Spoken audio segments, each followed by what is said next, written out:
A Bíblia diz em 1 Reis, capítulo 1, de 1 a 53. Quando o rei Davi já estava bem velho, envolviam-no com roupas, mas ele não se aquecia. Então os seus servos lhe disseram que se procure para o rei, nosso senhor, uma jovem donzela, que esteja diante do rei e tenha cuidado dele, e durma nos seus braços, para que o rei, nosso senhor, se aqueça. Bom, Davi estava velho. Acredita-se com mais ou menos 70 anos. Quem assistiu o vídeo sobre os números na Bíblia tem acompanhado que a cada menção da numerologia bíblica eu retomo com vocês. Então, 70 anos pode indicar a completude, a totalidade da vida de Davi. Fazendo uns cálculos, a gente chega a esses 70 anos. Pelo tempo que ele reinou, pela idade que ele começou a reinar. Mas mais do que o número exato de 70 anos, é a ideia de que o seu reinado estava chegando ao fim. O seu tempo de vida e como rei estava se completando. E a velhice de Davi, acredita-se que estava coincidindo com o inverno, com o frio. E quem já cuidou de pessoas idosas sabe como é difícil mantê-los aquecidos. Porque na velhice as pessoas perdem muita massa muscular, ficam mais tempo acamadas, mais tempo deitadas. A vida vai se despedindo. E sim, hoje em dia nós temos muitos recursos para aquecer um idoso no fim da sua vida. Mas, mesmo assim, às vezes a gente não tem êxito. E isso é causa de muito sofrimento. Os idosos sentem um frio que extrapola o frio físico ou a temperatura corporal. Às vezes é um frio na alma, é a vida que está se esvaindo. Então, nós não devemos olhar para essa situação com maus olhos, devemos entender o contexto. 3. Então, procuraram em todo o território de Israel uma jovem formosa. Interessante que eles procuraram em todo o território de Israel. Então, eles não estavam buscando apenas uma jovem donzela. Eles queriam que fosse de Israel. Acharam Abzag, sunamita, e a levaram ao rei. 4. A jovem era muito bonita, cuidava do rei e o servia, mas o rei não teve relações com ela. Então, o objetivo de Abzag era cuidar e aquecer o rei, servir o rei. É interessante o significado do nome Abzag. Meu pai errou. Meu pai é um erro. Olha o que vem agora. 5. Então Adonias, filho de Agite, se exaltou e disse: Eu serei o rei. Providenciou carros de guerra, cavaleiros e 50 homens que corressem na sua frente. No vídeo, quando Davi foi ungido rei em Jerusalém, nós falamos sobre os filhos que nasceram em Jerusalém. E eu lembro que eu comentei sobre Adonias, citei. Pois bem, Adonias, que significa Jeová é o Senhor, que era filho de Agite, que mesmo que o nome diga Agite, não quer dizer Agite. Não é esse o significado do nome, tá? Tem gente que acha que agite é de agitar. Não, não tem nada a ver com esse nome. Tem a ver com festa, com alegria. Claro, poderia ser por extensão, né? Por associação. Mas Adonias, Jeová é o Senhor, era filho de festa, de alegria, que era agite. É o que está escrito aqui. Só que quando ele percebeu que Davi estava velho e que nem conseguia se manter aquecido, ele resolveu ser rei. Eu serei o rei. Como se fosse assim, né? 6. Seu pai jamais o tinha contrariado, dizendo: por que você fez isso ou aquilo? Adonias tinha boa aparência e era mais jovem do que Absalão.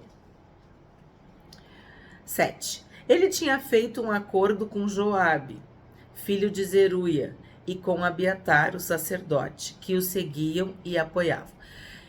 Tem vídeo sobre Joabe e tem um vídeo sobre Davi na playlist Personagens Bíblicos. Mas só para contextualizar vocês, Absalão foi um filho que se levantou contra Davi e que foi morto por Joabe.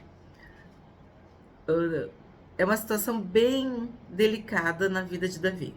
Joabe era filho de Zeruia. Zeruia é uma mulher, é mãe de Joabe. Ela era irmã de Davi. Então, houve aqui uma conspiração familiar. Acharam que era justo que Adonias governasse no lugar de Davi. E Joabe, que era o general, o chefe do exército, apoiou Adonias. Tá? Vamos continuar lendo. 8. Porém, Zadok, o sacerdote, Benaia, filho de Joiada, Natã, o profeta, Simei, Rei e os valentes de Davi não apoiavam Adonias. Então tá bem claro quem apoiava e quem não apoiava. Quem estava conspirando e quem estava obedecendo. 9. Certo dia, Adonias sacrificou ovelhas, bois e bezerros gordos junto à pedra de Zoelete, que está perto de Enrogel. Convidou todos os seus irmãos, os filhos do rei, e todos os homens de Judá que estavam a serviço do rei. Então, naquele vídeo, fala todos os nomes dos filhos do rei. 10. Porém, não convidou Natã, o profeta, nem Benaia, nem os valentes, nem Salomão, seu irmão. Então, quando tu não é convidado para alguma festa ou alguma reunião, tu já sabe que tu não é bem-vindo, que alguém não gosta de ti ou que tem alguma coisa contra ti.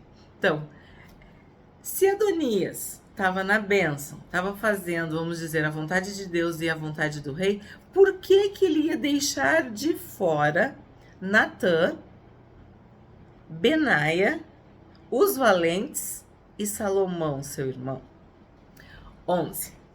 Então Natã disse a Batseba, mãe de Salomão. A história de Batseba e Salomão também está muito explicada no vídeo de Davi e no vídeo sobre Salomão. Você não ouviu que Adonias, filho de Agite, se proclamou rei e que nosso senhor Davi não sabe de nada? Agora permita que eu lhe dê um conselho, para que você salve a sua vida e a vida do seu filho Salomão. Aí eu vou pular porque vocês viram que o capítulo é grande. Eu vou para o número 15. Assim, Batseba entrou no quarto do rei para falar com ele. O rei já era bem velho e Absag, a sunamita, o servia. 16. Batseba inclinou a cabeça e prostrou-se diante do rei, que perguntou: o que você quer? Eu vou para o 18. Mas agora Adonias se proclamou rei, e você, ó rei, meu senhor, não sabe disso. Ele sacrificou bois, bezerros gordos e ovelhas em abundância. Convidou todos os filhos do rei, Abiatar, o sacerdote, e Joabe, comandante do exército, mas não convidou o seu servo Salomão. Porém, ó rei, meu senhor, todo Israel tem os olhos em você, para que o rei diga quem se assentará no trono do rei, meu senhor, depois dele. Então, o conselho de Natã era que Batseba se apresentasse ao rei e relatasse os fatos, relatasse o que estava acontecendo. 23. E anunciaram isso ao rei, dizendo: o profeta Natã está aí. Ele se apresentou ao rei e prostrou-se com o rosto em terra diante dele. Vou para o 26. Porém, não convidou a mim, que sou servo do rei, nem Zadok, o sacerdote, nem Benaia, filho de Joiada, nem Salomão, que é servo do meu senhor. Então, o que eles fizeram? Natã aconselhou Batseba a falar com Davi. Antes de Batseba terminar, Natã entrou e contou a mesma história. O que isso quer dizer? Isso nós vimos em Provérbios, que todas as situações se esclareciam pelo relato de 2 ou 3 testemunhas. Então, o que Natã estava fazendo aqui? Usando de sabedoria para, entre aspas, forçar Davi a uma ação, a ter uma iniciativa. Porque vocês viram que Davi tinha esse problema, ele tinha uma questão com seus filhos, uma questão na sua família. Devido ao pecado que ele cometeu, a maldição que ele recebeu era de que a espada não ia se afastar da sua família. Então, a gente percebe um constrangimento, uma dificuldade de Davi nessa área. E Natã, com sabedoria, orienta Batseba para que Davi tome uma atitude, tome uma iniciativa. Então, vamos para o 29. Então o rei jurou, dizendo: tão certo como vive o Senhor, que remiu a minha alma de toda angústia. Isso é muito forte. De tudo que aconteceu com Davi, o que ficou para ele é que o Deus que ele serviu o livrou de toda angústia. Ele poderia ter dito, né? O Senhor que me deu a coroa, que me abençoou com riquezas, com esposas, com filhos, com a vitória sobre os meus inimigos. Ele podia dizer tanta coisa. E ele disse: remiu a minha alma de toda angústia. Porque sim, Davi era um homem que sofria muito na sua alma. Vimos isso nos Salmos, né? Os Salmos de Davi são verdadeiros clamores, súplicas para que Deus o acolha, o console, o fortaleça, o livre da angústia. Por isso que nós nos identificamos tanto com Davi, porque ele derramava a sua alma na presença do Senhor. 30. Farei no dia de hoje como jurei a você pelo Senhor, Deus de Israel, dizendo: o seu filho Salomão reinará depois de mim e se assentará no meu trono em meu lugar. Então Batseba se inclinou, prostrou-se com o rosto em terra diante do rei e disse: que o rei Davi, meu senhor, viva para sempre. Então ela conseguiu.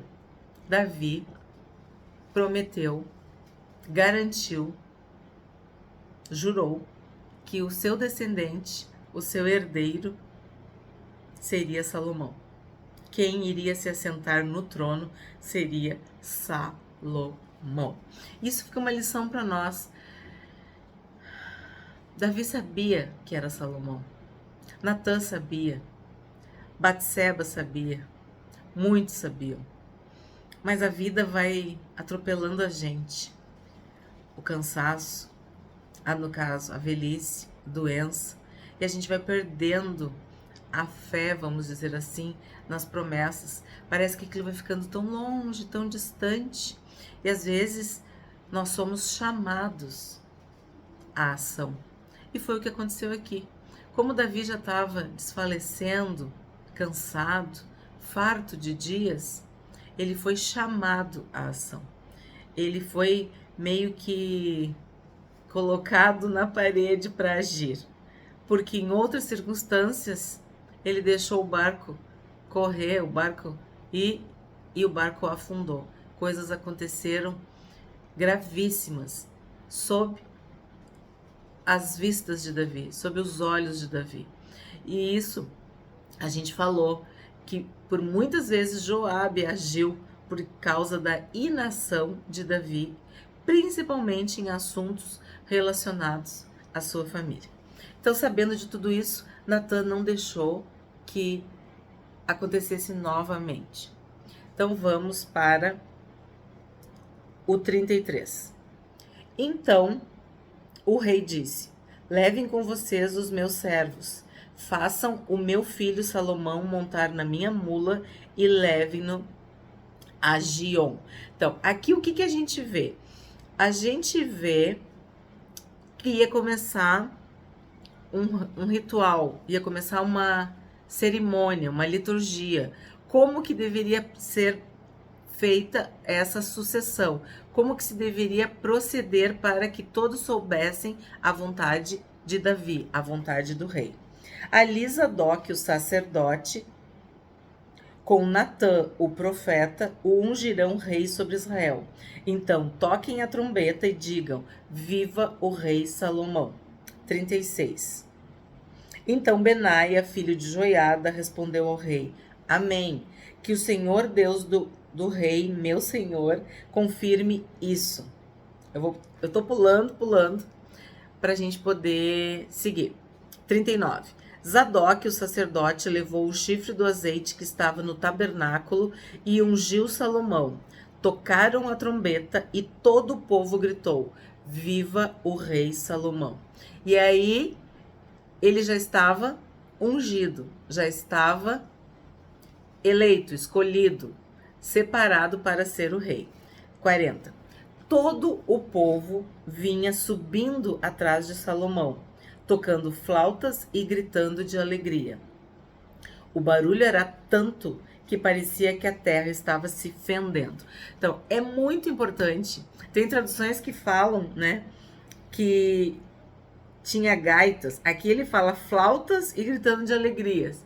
Mas tinha outras traduções que falava gaitas. Enfim, havia aqui a gente chama, né, uma bagunça santa, um tumulto santo, uma festa, uma celebração para coroar para a unção de Salomão.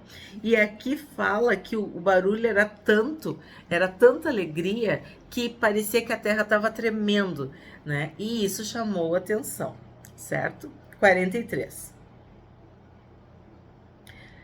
Mas Jonatas respondeu a Adonias: pelo contrário, nosso senhor, o rei Davi, proclamou Salomão como rei. Porque o que acontece? Adonias e todos os convidados que estavam com ele também ouviram isso. E não sabiam o que era, né? Aí no 43 diz que era a proclamação de Salomão como rei. 45.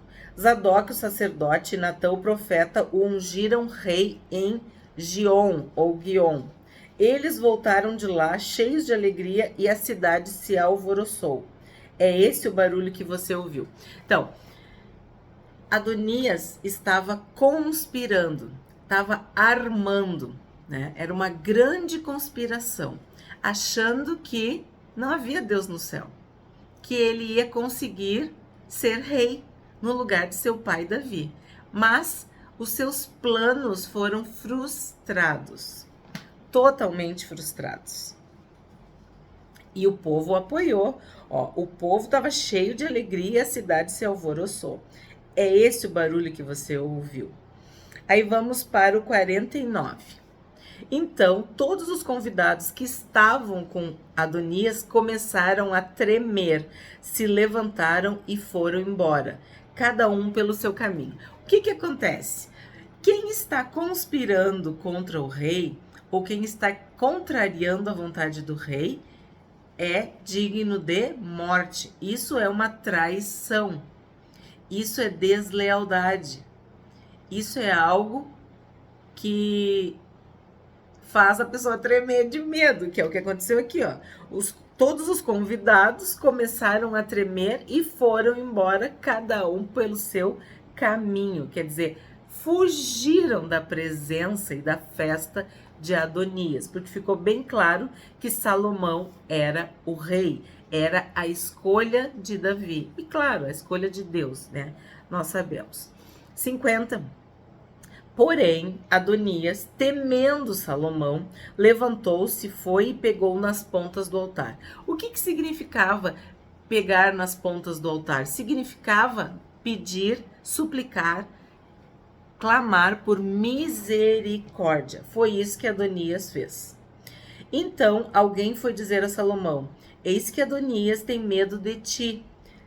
Eis que Adonias tem medo do rei Salomão, porque pega nas pontas do altar, dizendo: que o rei Salomão me jure hoje que não matará este seu servo à espada. Salomão respondeu: olha só, se for homem de bem, nenhum de seus cabelos cairá no chão, mas se fizer alguma maldade, morrerá. Então o rei Salomão enviou mensageiros e o fizeram descer do altar. Adonias veio e se prostrou diante do rei Salomão, que lhe disse: vá para sua casa. Então, o que acontece aqui? Houve um perdão ou uma pausa, vamos dizer, na justiça, porque Adonias era digno de morte e todos que com ele estavam. E olha que interessante essa resposta de Salomão: se for homem de bem, nenhum de seus cabelos cairá no chão. Então, isso me lembra o que o Senhor Jesus falou, que a gente vai conhecer a árvore, não é porque ela diz que ela é árvore, mas pelos seus frutos. Se for uma árvore boa, vai dar bons frutos. Então, se os frutos são bons, é porque a árvore era boa. Mas o contrário também é verdadeiro. Se os frutos são maus, são ruins, é porque a árvore é má, a árvore é ruim. Então aqui Salomão deixou bem claro que ia poupar Adonias, né, seu irmão, mas ele tinha que fazer as coisas certas. Não poderia ocorrer nenhuma maldade, nenhum desvio. Se ele fizer tudo certo, não vai ter motivo de ser morto. Certo? O que nós aprendemos com este capítulo? De que sim, Adonias havia conspirado e queria ser rei. Mas Natã, o profeta, age rápido. Aconselha Betseba a falar com Davi para este ungir Salomão como rei de Israel. Davi, mesmo velho, em torno dos seus 70 anos, reafirma, confirma que o seu sucessor ao trono será seu filho, Salomão, e não Adonias. Todo o povo se alegrou com grande alegria, e foi nesse contexto que Salomão se tornou o sucessor do rei Davi.